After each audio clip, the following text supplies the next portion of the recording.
마가복음 강의 쉬운 한 번째 시간입니다. 지난 주일은 화목하라 1번 제목으로 말씀을 드렸습니다.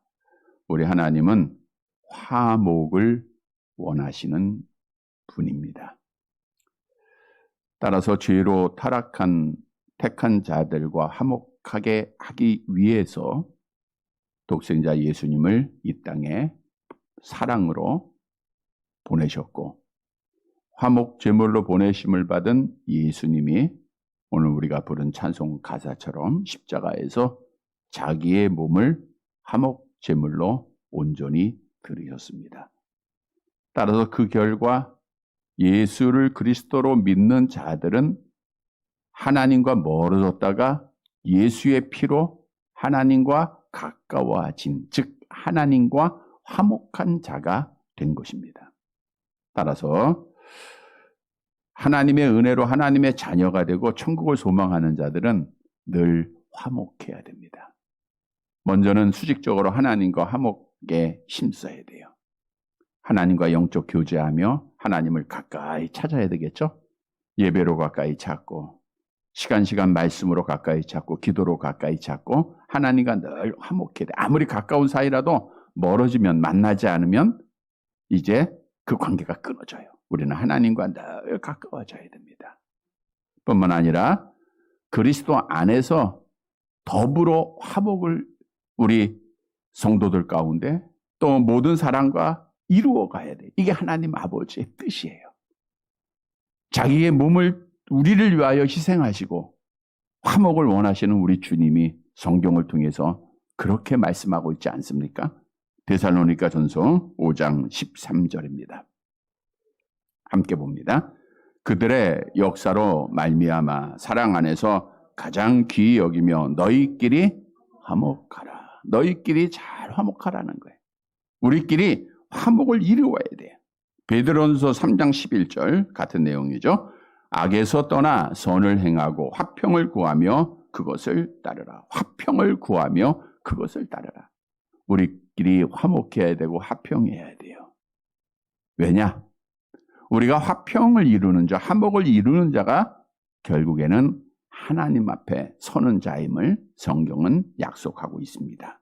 히브리서 12장 14절 말씀이죠. 함께 봅니다. 모든 사람과 더불어 화평함과 거룩함을 따르라. 이것이 없이는 아무도 주를 보지 못하리라. 아무도 주를 보지 못한다. 이것은 주님 앞에 바로 설 수 없다. 천국 갈 수 없다. 그런 뜻이죠. 누가 천국 가는 거예요? 화목한 자가 하는 거예요. 그래서 화목을 이루어야 돼요. 지난 주일은 그러면 우리가 화목하기 위해서는 어떻게 해야 할 것인가를 세 가지 말씀을 드렸죠. 먼저는 편을 가리지 말라. 편 가지 말라. 예수님의 제자들이 자기들을 따르지 않는다고 예수님의 이름으로 참 믿음으로 귀신을 쫓아내는 것을 보시고 금하였죠. 너희 그렇게 하지 마. 너희 내 편이 아니야. 우리 편 아니야. 이렇게 편을 가르다 보면 화목이 깨져요. 그래서 우리가 화목하기 위해서는 네 편, 내 편이 없고 우리는 그리스도 안에서 한 편이 돼야 돼요. 한 마음이 돼야 돼요. 또한 화목하기 위해서는 우리가 예수 그리스도 안에 있으면 다 한 몸, 한 가족이라는 것을 잊지 말아야 돼요. 우리는 다 지체들입니다. 함께 기뻐하고 함께 슬퍼하면서 우리가 한 몸을 이루어 가야 돼요. 그리고 화목하기 위해서는 먼저 대접하는 자, 마치 어린 작은 자에게 냉수 한 그릇이라도 대접하는 자들에게 하나님의 상이 있다라는 것은 그렇게 화목을 이루는 자, 대접하는 자, 섬기는 자, 사랑하는 자가 하나님 앞에 서는 자다라고 말씀을 드렸습니다. 따라서 주셨던 말씀을 꼭 기억하고 우리는 예수 그리스도 안에서 한 몸입니다. 서로 이해하고 사랑함으로 파 나누지 말고 한 몸을 꼭 이루어서 우리 모두 다 하나님 앞에 서는 귀한 복을 받는 사랑하는 성도들이 되시기를 다시 한번 주님의 이름으로 간절히 바랍니다. 여러분, 오늘 본문의 말씀은 계속해서 예수님께서 지난 주에 이어서 주시는 말씀으로 화목하라 2번 이런 주제로 은혜를 나누고자 합니다. 오늘 말씀도 화목을 깨는 제자들을 향해서 예수님이 주시는 교훈의 말씀입니다. 따라서 우리가 이 땅에 사는 동안 더불어 화목을 꼭 이루어서 우리 하나님 앞에 영광을 돌리고 화평을 이루고 복을 받는 사랑하는 성도들이 되시기를 간절히 바랍니다. 첫째로 화목하기 위해서는 형제를 실족하게 하지 말아야 돼요. 우리 형제들을 실족하게 하지 말아라. 우리 그리스도 안에서 한 형제 자매 되었다라고 지난주도 말씀을 드렸죠. 본문 42절 말씀을 함께 보겠습니다. 42절 같이 봅니다. 또 누구든지 나를 믿는 이 작은 자들 중 하나라도 실족하게 하면 차라리 연자 맷돌이 그 목에 매여 바다에 던져지는 것이 나으리라. 예수님께서 제자들이 편을 가르고 자기를 따르는 자를 실족하게 하는 모습을 보고 계속해서 제자들을 책망하신 후에 본문의 말씀을 하신 겁니다. 그러니까 이 본문을 따로 떼어내서 하나로 생각하면 안 되고 지난주에 이어서 주시는 말씀입니다.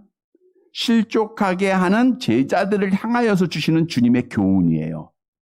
오늘 말씀에 주님이 누구든지 나를 믿는 이 작은 자들 중 그랬어요. 나를 믿는 이 작은 자들 중 하나라도 실족하게 하면 차라리 연자 맷돌을 메고 죽는 것이 낫다.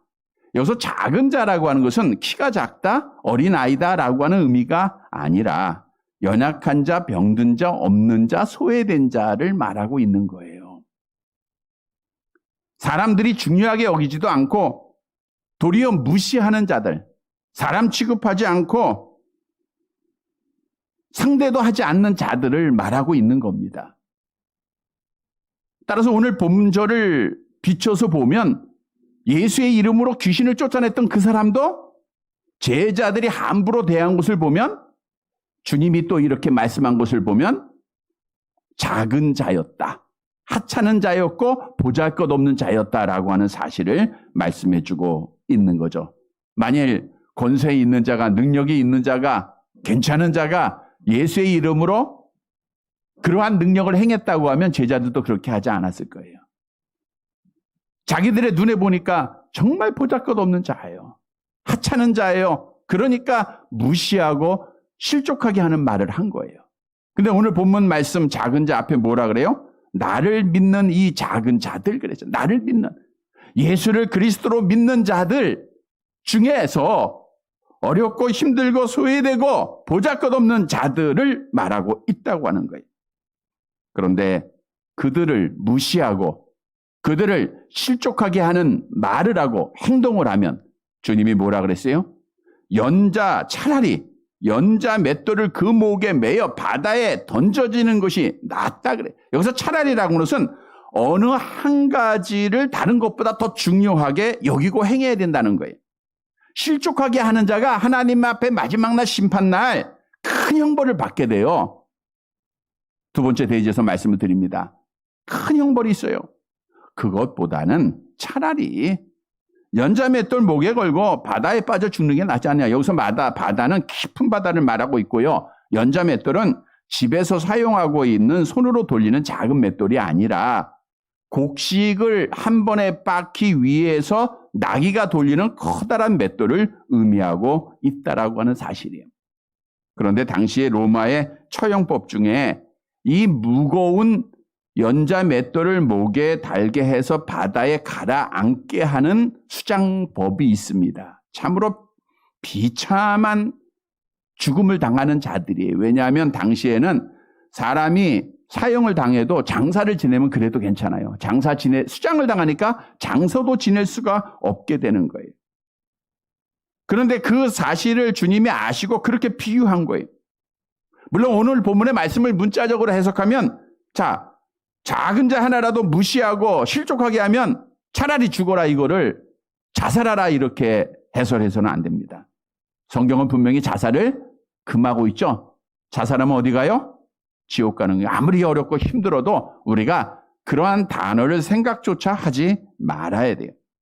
본절에서 따라서 예수님이 강조하신 것은 뭡니까?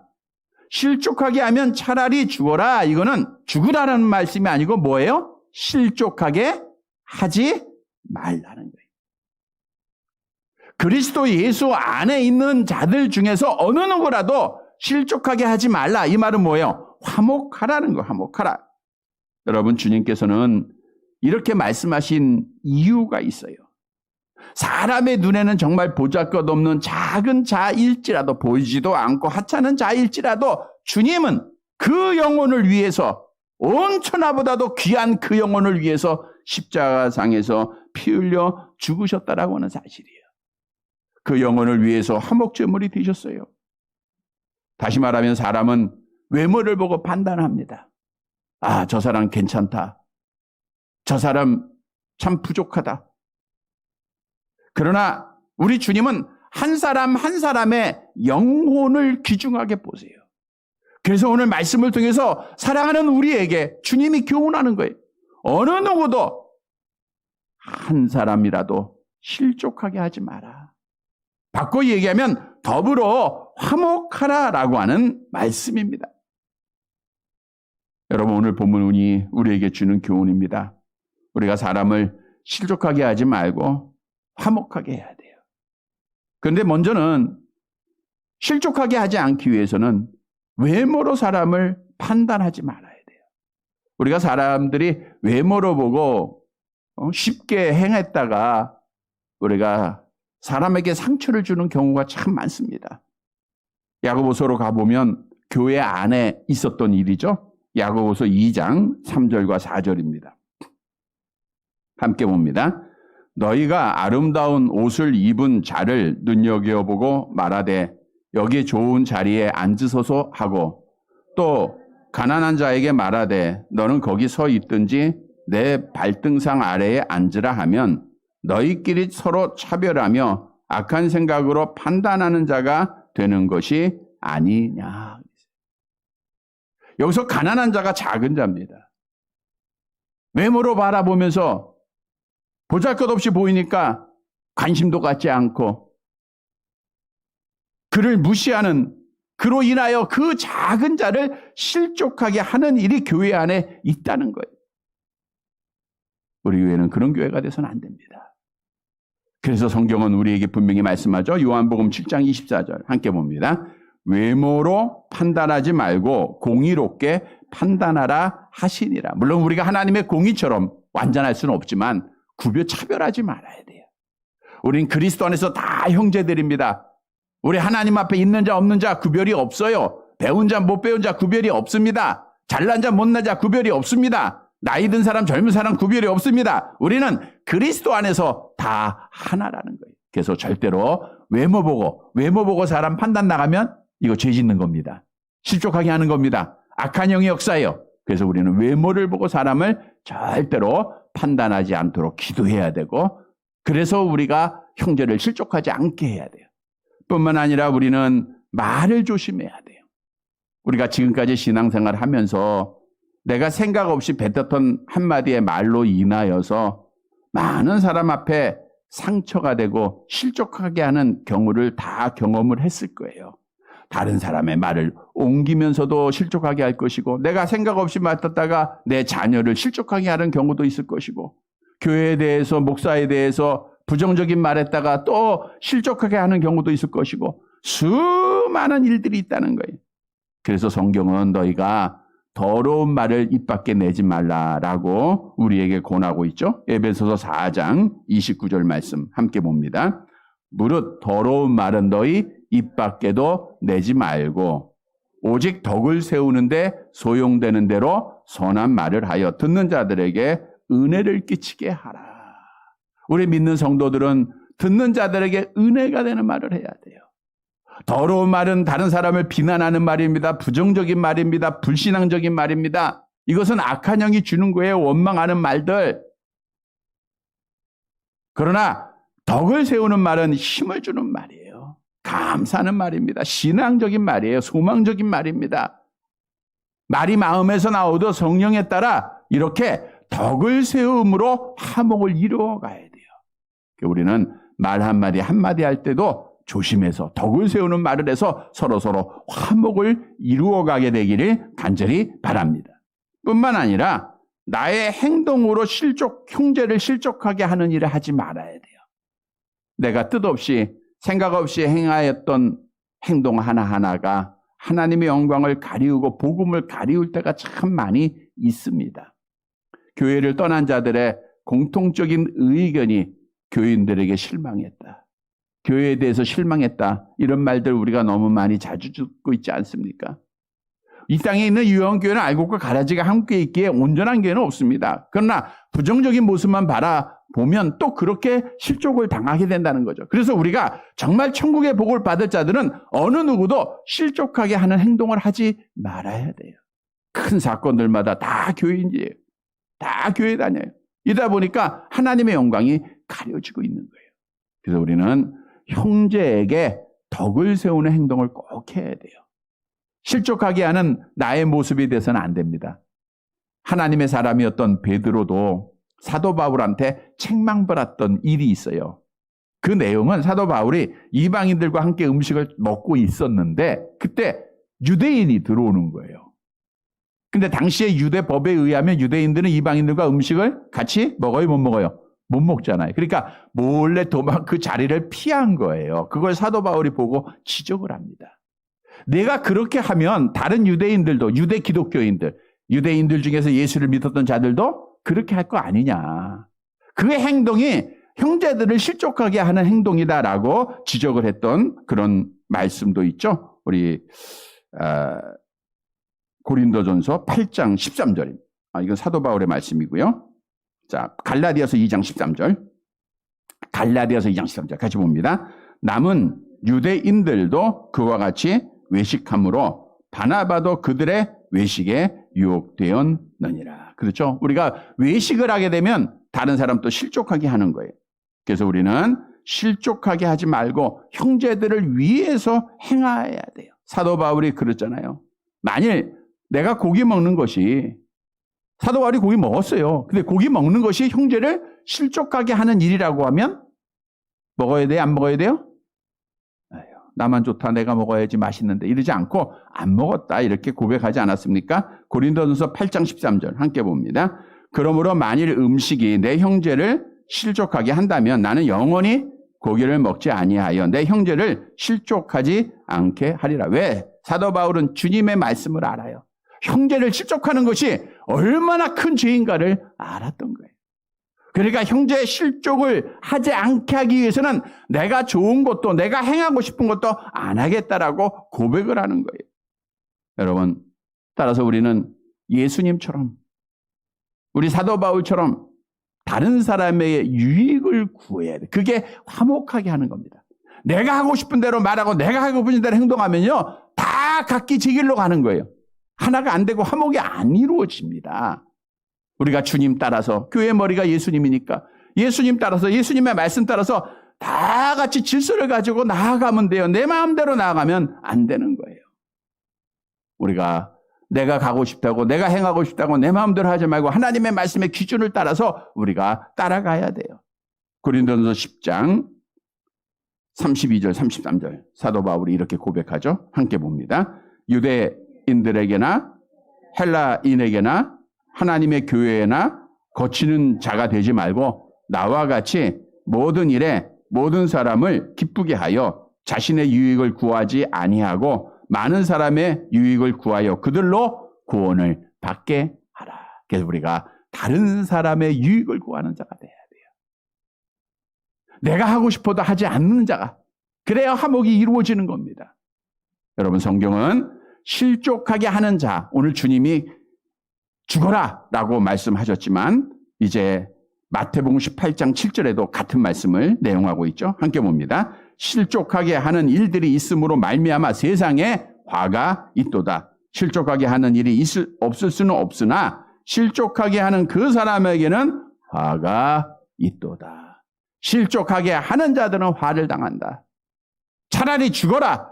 성도 여러분, 주님이 말씀한 거 꼭 기억하고 우리가 형제 하나하나가 얼마나 중요한 것인가. 특히 작은 자들, 없는 자들, 소외된 자들, 아픈 자들, 병든 자들, 그들이 얼마나 귀한 영혼인가를 분명히 알고 우리가 더불어 화목을 꼭 이루어서 한 몸 이루어서 우리 다 함께 천국에 들어가는 귀한 복을 받는 사랑하는 성도들이 되시기를 간절히 바랍니다. 두 번째로 화목을 깨면 지옥의 형벌을 받게 된다는 거예요. 그러니까 실족하게 하는 자가 화목을 깨는 거죠. 그들의 결과는 지옥의 형벌입니다. 보면 43절에서 47절까지 말씀, 긴 말씀인데 본문 말씀이니까 하나님의 말씀을 읽으면서 은혜 받으시기 바랍니다. 함께 봅니다. 만일 네 손이 너를 범죄하게 하거든 찍어버리라. 장애인으로 영생에 들어가는 것이 두 손을 가지고 지옥 곧 꺼지지 않는 불에 들어가는 것보다 나으니라. 만일 네 발이 너를 범죄하게 하거든 찍어버리라. 다리 저는 자로 영생에 들어가는 것이 두 발을 가지고 지옥에 던져지는 것보다 나으니라. 만일 네 눈이 너를 범죄하게 하거든 빼버리라. 한 눈으로 하나님의 나라에 들어가는 것이 두 눈을 가지고 지옥에 던져지는 것보다 나으니라. 말씀을 보면 44절 46절 없다라는 것은 우리가 잘 아는 대로 성경이 장절 나눈 이후에 우리가 신의 사본 등 정말 신뢰할 만한 권위 있는 사본들을 발견해 보니까 그 말씀이 없었던 거예요. 그래서 없음 이렇게 나온 것이고, 자, 오늘 본문에 보면 범죄하거든 찍어버리라, 빼버리라 이런 말씀이 있고 지옥과 천국이 나와요. 이게 중요한 단어들입니다.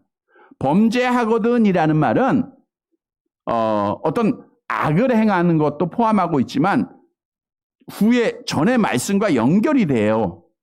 여기서 악을 행했다는 것은, 범죄했다는 것은 형제를 실족하게 했다는 거예요. 내 눈이, 내 말이, 내 손이, 내 발이 형제를 실족하게 하는, 화목을 깨는 일을 했다, 그 뜻이에요. 그러니까 우리가 손을 통해서, 발을 통해서, 이건 행동을 말하고 있고요. 눈을 통해서, 시각적인 것을 통해서 판단하고, 이렇게 형제를 실족하게 하는 일을 한 거든 어떡하라? 찍어버리라. 이게 빼버리라는, 내버리라는 거예요.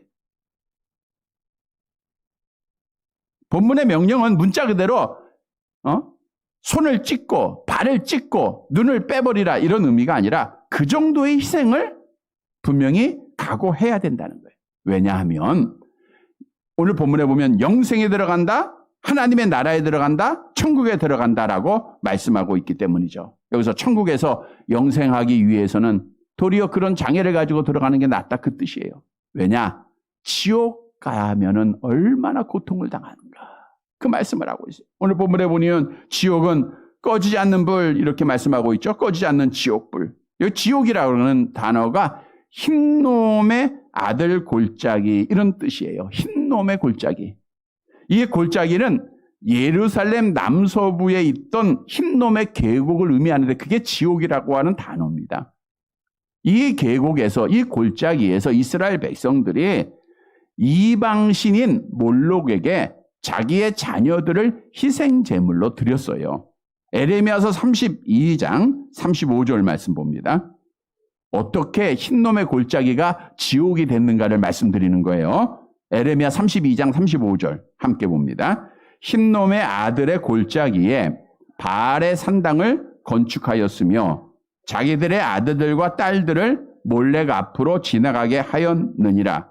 그들이 이런 가증한 일을 행하여 유다로 범죄하게 한 것은 내가 명령한 것도 아니요 내 마음에 둔 것도 아니니라. 그러니까 하나님을 섬겨야 될 유다 백성들이 흰놈의 아들의 골짜기에서 우상을 숭배하기 위하여 바알의 산당을 건축합니다. 뿐만 아니라 아들과 딸들을 몰렉이라고 하는 우상한테 드리는 거예요. 불에 태워서 번제로 드리는 거예요. 얼마나 하나님이 가증하게 행한 일들을 이들이 행했습니까? 가증하게 여기시는 것을 행한 거예요. 따라서 후에 유다의 선한 왕 중 하나였던 요시야 왕이 그 몰렉에게 드리는 인신제사를 폐지를 하게 돼요. 열왕기하 23장 10절 같이 봅니다. 왕이 또 흰놈의 아들 골짜기에 도벳을 더럽게 하여 어떤 사람도 몰록에게 드리기 위하여 자기의 자녀들을 불로 지나가지 못하게 하고, 요시야 왕이 종교 개혁을 하면서 우상 다 부수고 이러한 헛된 가증한 일들을 다 금하게 합니다. 따라서 유대인들은 흰놈의 골짜기를 혐오스럽게 여기게 돼요. 그래서 온갖 잡다한 쓰레기를 그 골짜기에 갖다 버립니다. 죽은 동물을 그곳에 버립니다. 또 매장되지 못한 범죄자의 시체들을 그 골짜기에 다 던져버려요.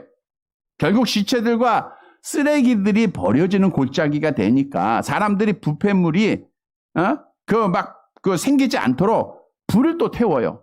그러니까 끊임없이 흰놈의 골짜기에서는 불이 꺼지지를 않았어요. 냄새가 나. 그래서 사람들이 흰놈의 골짜기를 볼 때마다 뭐 같다? 천국 같다 그래요? 지옥 같다 그래? 야, 이거 지옥이야, 지옥. 그래서 흰놈의 골짜기가 지옥이라고 하는 단어가 된 겁니다. 이렇게 지옥은 본문 48절 보세요. 어떻게 설명되어지고 있는가? 함께 봅니다. 거기에서는 구더기도 죽지 않고 불도 꺼지지, 흰놈의 골짜기를 생각하면 되잖아요. 구더기가 죽지 않아. 불도 꺼지지 않는 그런 곳이 지옥이에요. 그런데 이 지옥에 대한 설명을 이사야 선지자도 이미 이렇게 말씀을 했죠. 이사야서 66장 24절 같은 내용입니다. 함께 봅니다. 그들이 나가서 내게 패역한 자들의 시체들을 볼 것이라. 그 벌레가 죽지 아니하며 그 불이 꺼지지 아니하여 모든 혈육에게 가증함이 되리라. 마지막 지옥에는 불이 꺼지지 않는 곳이다 라고 분명히 성경은 말씀하고 있어요. 불이 꺼지지 않아요.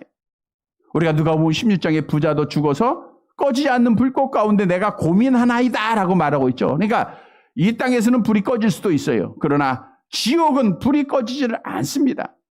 요한계시록 20장 10절에도 같은 내용이에요. 함께 봅니다. 또 그들을 미혹하는 마귀가 불과 유황못에 던져지니 거기는 짐승과 거짓 선지자도 있어 세세토록 밤낮 괴로움을 받으리라. 불과 유황으로 던져진다. 그러니까 유황불이 있는 곳. 얼마나 고통스러운. 근데 세세무궁토록 그 불이 꺼지지 않아요. 그것에서 괴로움을 받는 것이 지옥입니다. 여러분, 지옥은 분명히 존재해요. 어떤 분은 하나님은 사랑이니까 사람을 지옥에 던지지 않을 것이다 라고 말하고 있는데 그건 자기의 생각이고요. 성경은 분명히 하나님의 형벌의 심판을 받은 자가 지옥에 던져질 것을 말씀하고 있는데 이 지옥은 이렇게 무서운 곳이에요. 고통스러운 겁니다. 여기서 한 시간, 한 날, 1년이 아니라 영원한 고통을 당해야 되는 거예요. 그런데 오늘 본문은요, 그렇게 불의 고통만 있는 것이 아니라 본문 49절을 보세요. 얼마나 더 큰 고통이 있는가 함께 봅니다. 사람마다 불로써 소금 치듯함을 받으리라. 소금을 치다라는 것은 우리가 음식할 때 소금을 치다라는 거가 소금을 뿌리다 그런 뜻이에요. 소금을 뿌리다. 자, 그런데 유황불이 타고 있어요. 불이 꺼지지 않습니다. 그러니까 그 불 가운데서 뜨거움을 느끼고 고통을 당하고 있는 자들에게 소금이 뿌려지는 거예요. 소금이. 자, 불로 인해하여 고통도 당하는데 소금이 뿌려지면요, 그 피부에 닿을 때마다 뜨거움의 강도는 훨씬 강해지는 거예요. 사실 맨불에 닿기만 해도 고통이 말할 수 없을 거예요. 그렇다고 몸이 불에 타서 없어지는 것도 아니고 영원한 그 고통을 당하는 거예요. 근데 그 맹렬한 불로 형벌을 당하는 그곳에 소금이 뿌려지는 거예요. 그 고통은 말로 형용할 수 없는, 표현할 수 없는 고통이라는 거예요. 그것이 바로 지옥이에요. 근데 오늘 본문에 보니까 누가 거기 가는 거예요? 실족하게 하는 자, 화목을 깨는 자. 여러분, 이 말씀 우리가 그냥 들어서 안 돼요. 오늘 우리에게 주는 교훈입니다. 화목을 깨는 자는 하나님 앞에 마지막 날 형벌의 심판, 지옥의 형벌을 받게 된다고 하는 사실, 그곳에서 영원히 꺼지지 않는 불에 소금까지 뿌려져 가지고 큰 고통 속에 살아갈 수밖에 없다고 하는 사실을 우리에게 경고하고 있다라고 하는 거예요. 성경은 하나님께서는 하나 되게 하시는 분이에요. 성령은 하나 되게 하시는 분입니다. 싸우고 분쟁하고 나누게 하는 것, 화목을 깨는 것은 악한 영의 역사입니다. 따라서 내가 화목을 깬다, 형제를 실족하게 한다라고 하는 것은 악한 영의 지배를 받고 사는 거예요. 그러니까 결국 그들이 지옥 가는 거 당연한 거 아니겠습니까? 그래서 지난주에도 너희는 성령의 하나 되게 하신 것을 힘써 지키라고 하는 말씀처럼 우리는 늘 성령의 지배를 받는 자가 돼야 돼요. 성도 여러분, 오늘 본문에 실족하게 하는 자, 화목을 깨는 자가 얼마나 무서운 벌이 그에게 기다리고 있는가, 이 사실을 분명히 깨닫고 두려움으로, 떨림으로 우리가 화목을 꼭 이루어가는 사랑하는 성도들이 되시기를 간절히 바랍니다. 세 번째로, 소금처럼 나를 희생하고 화목해야 되는 거예요. 즉 화목을 이루기 위해서는 소금처럼 나를 희생해라는 거예요. 자, 본문 50절 말씀 볼게요. 마지막 절이죠. 50절 같이 봅니다. 소금은 좋은 것이로되 만일 소금이 그 맛을 잃으면 무엇으로 이를 짜게 하리요. 너희 속에 소금을 두고 서로 화목하라 하시니라.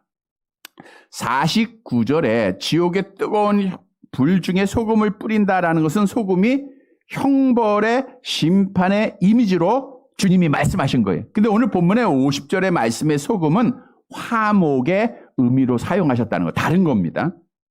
맛을 잃다라는 것은 어리석게 되다, 몸이 건조하게 되다라는 거예요. 그러니까 소금이 짠맛을 잃으면 아무것도 아니라는 거죠. 우리가 산상수훈에도 소금이 만일 그 맛을 잃으면 이런 말씀이 있죠. 아무 가치가 없다. 사람 앞에 밝혀지게 된다. 이런 말씀을 하고 있죠. 그러니까 이스라엘의 소금을 가보면 오늘날 우리의 바다와 같이 바다에서 정제된 순도가 높은 천일염이 아니에요. 그러니까 시간이 지나도 우리의 천일염은 짠맛이 있어요, 없어요? 있죠. 그러나 땅에서 채취하는 불순물이 많은 암염, 그 소금은요, 잘 보관하지 못하면 염분이 다 빠져나갑니다.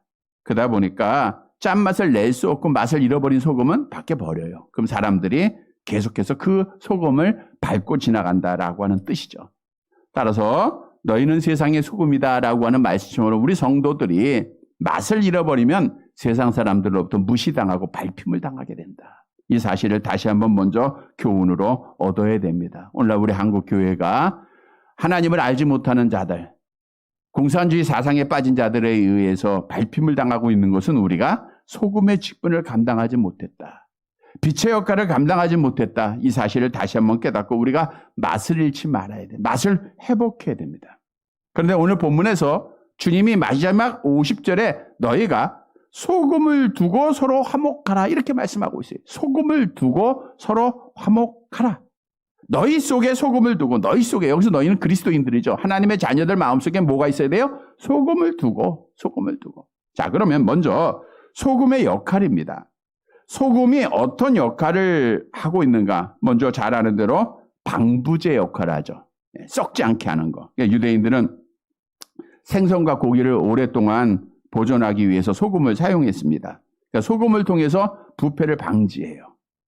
마찬가지로 성도들은 화목을 이루기 위해서는 방부제 역할을 해야 돼요. 썩어서 냄새나는, 그걸 우리가 방지하는 역할을 해야 되는 거예요. 또한 소금은 맛을 내는 역할을 합니다. 욥기서 6장 6절을 볼까요? 욥기서 6장 6절 함께 봅니다. 싱거운 것이 소금 없이 먹히겠느냐? 닭의 알 흰자위가 맛이 있겠느냐? 우리가 찡결한 먹을 때 그냥 먹는 분도 있지만 뭐 찍어야 돼요? 소금 꼭 찍어야 되잖아요. 물론 요즘은 건강을 위해서 소금을 절제하는 분도 있는데 소금이 어떻든 맛을 냅니다. 그러니까 우리 성도들이 맛없는 것, 거기에 소금의 역할을 통해서 화목을 이루어야 돼요. 또한 소금은 깨끗하게 하는 역할을 합니다. 레위기서 2장 13절 함께 봅니다. 내 모든 소재물에 소금을 치라. 내 하나님의 언약의 소금을 내 소재에 빼지 못할지니 내 모든 예물에 소금을 드릴지니라. 그러니까 하나님 앞에 드리는 희생제물에 소금을 뿌려서 정결하게 했습니다. 깨끗하게 했어요. 우리가 화목하기 위해서는 서로 이게 더러운 일의 화목은요, 결과가 안 좋습니다. 정결하게 화목을 이루어야 돼요. 자, 그런데 이 소금이 화목을 위해서 이러한 맛을 내고 방부제 역할을 하고 깨끗하게 하기 위해서는 스스로 어떻게 해야 돼요? 녹아져야 된다는 거예요. 소금이 작은 알맹이, 우리 정제된 소금이니까 아주 작은 알맹이죠. 그러나 암염은 큽니다. 그 돌덩어리 같은 알맹이들이 하나하나 그냥 있으면요, 녹지 않으면 절대로 맛을 못 내요. 그러니까 녹아지면 결속력을 강하게 되고 연합하게 되고 그리고 맛을 내는 거예요. 역할을 감당하는 거예요. 그래서 우리 주님이 그 사실을 알았기 때문에 소금을 너희 자신에 두고 소금처럼 화목하라고 우리에게 명령하고, 소금처럼 화목하라 뭐예요? 독선적 배타주의에 빠졌던 제자들을 지적하는 거예요. 너희만 옳은 게 아니야. 너희가 희생하고 너희가 소금처럼 너희가 죽어주고 너희를 버리고 다른 사람과 더불어 다 화목하라고 주님이 명령한 거예요. 오늘 주시는 교훈은 우리가 화목하게 하기 위해서는 소금이 돼야 돼요. 나를 녹여야 되고 나를 버려야 되고 나를 희생해야 된다라고 하는 뜻을 갖고 있는 겁니다. 바꿔 얘기하면 내가 살아있고 내 생각이 앞서면은 절대로 화목하지 않는다는 거예요. 우리가 회의를 할 때도 내 생각만 주장하고 내 의견만 계속해서 내는 분들이 있죠. 그러면 화목이 깨져요. 우리가 대화를 나누고 교제할 때도 나만 옳다고 하는 분이 있죠. 내 생각대로만 해야 돼. 내 생각이 옳아라고 하는 자들과는 절대 화목이 이루어지지 않죠. 우리는 전부 소금이 돼서 주님 안에 다 들어가 주님의 뜻 안에 녹여야 돼요. 내 생각, 내 경험, 내 계획 다 회의를 통해서 주님 안에, 말씀 안에 다 녹여질 때 우리가 서로 결속력이 되고 화목을 이루어가게 되는 거예요. 그래서 예수님께서도 너희가 희생해야 열매가 있음을 말씀했죠. 요한복음 12장 24절 함께 봅니다. 내가 진실로 너희에게 이르노니 한 알의 밀이 땅에 떨어져 죽지 아니하면 한 알 그대로 있고 죽으면 많은 열매를 죽어야 돼요. 죽는다는 게 뭐예요? 소금처럼 희생하라는 거예요. 주님이 제자들을 향하여 말씀하시기를 너희가 나를 따라오거든 뭐 해야 돼요? 자기를 부인하라. 너 버리라는 거예요. 버려야 됩니다. 여러분, 우리가 지금까지 평생 예수 믿으면서 아직도 버리지 못한 것이 많아요. 자존심 못 버리고 있고 내 생각 못 버리고 있고 인격 뭐 찾고 있고 이거 다 소금처럼 녹아 버려야 됩니다. 그래야 실망하지 않고 그래야 믿음을 지키고 그래야 서로 화목을 이루어가는 거예요. 성경은 자기를 버리는 자가 하나님 앞에 생명을 얻을 것을 우리에게 분명히 약속하죠. 요한복음 12장 25절 함께 봅니다. 자기의 생명을 사랑하는 자는 잃어버릴 것이요 이 세상에서 자기의 생명을 미워하는 자는 영생하도록 보존하리라. 성도 여러분, 오늘 주님이 마지막 결론을 맺으면서 제자들에게, 사랑하는 성도들에게 명하고 있습니다. 너희 자신의 뭘 두고? 소금 두고. 뭘 둬요? 소금. 오늘 소금 많이 드세요. 소금을 두고 화목하라. 소금처럼 희생하고 녹아지고 버리고 그래서 화목을 이루라. 이 말씀을 꼭 실천하는 우리 성도들이 되시기를 간절히 바랍니다. 말씀을 정리해 드립니다. 여러분, 예수님께서는 지금 예루살렘으로 내려가고 계시는 중이에요. 예루살렘에 내려가면 마지막 가는 겁니다. 이제 십자가에 죽으셔야 할 고난 주님 앞에 기다리고 있는 거 주님이 아셨어요. 제자들에게 말하잖아요. 내가 이제 예루살렘에 가서 대제사장들에게 고난을 당하고 십자가에 죽고 3일 만에 부활하게 될 것이다. 근데 제자들은 거기에 관심 없죠? 아직 높아지는 거예요. 내가 어떤 자리에 올라갈 것인가. 그거 가지고 논쟁해요. 뿐만 아니라 자기들 편이 아니면 편을 가르고 형제들을 실족하게 하는 일을 하고 있었어요. 그래서 주님이 그 바쁜 와중에서도 제자들을 향하여 오늘 우리 성도들의 모습이 그래요. 그 모습을 통해서 말씀한 겁니다. 화목하라. 화목하라. 로마서 12장 18절 함께 봅니다. 할 수 있거든 너희로서는 모든 사람과 더불어 화목하라. 화목하라. 성도 여러분, 화목을 이루는 자가 천국 가는 자예요. 화목을 깨는 자는 지옥 가는 자입니다. 오늘 본문이 말씀하고 있잖아요. 그래서 우리는 형제를 실족하게 하는 것이 얼마나 무서운 죄악인가. 화목을 깨는 자가 지옥에서 얼마나 큰 고통을 당하고 있는가. 이 사실을 알고 소금을 마음에 두고 나를 버리고 나를 희생하고 화목하라라고 주님이 강하게 간절하게 오늘 우리에게 요청하고 있는 거예요. 사랑하는 성도 여러분, 오늘 주신 말씀 꼭 기억하고 소금을 내 마음에 두고 우리가 희생하고 주님처럼 우리 자신을 버리고 누구라 더불어 화목하라. 우리 하나님께 영광을 돌리고 마지막 날 천국에서 영생에 하는 복을 받는 사랑하는 성도들이 되시기를 주님의 이름으로 간절히 바랍니다.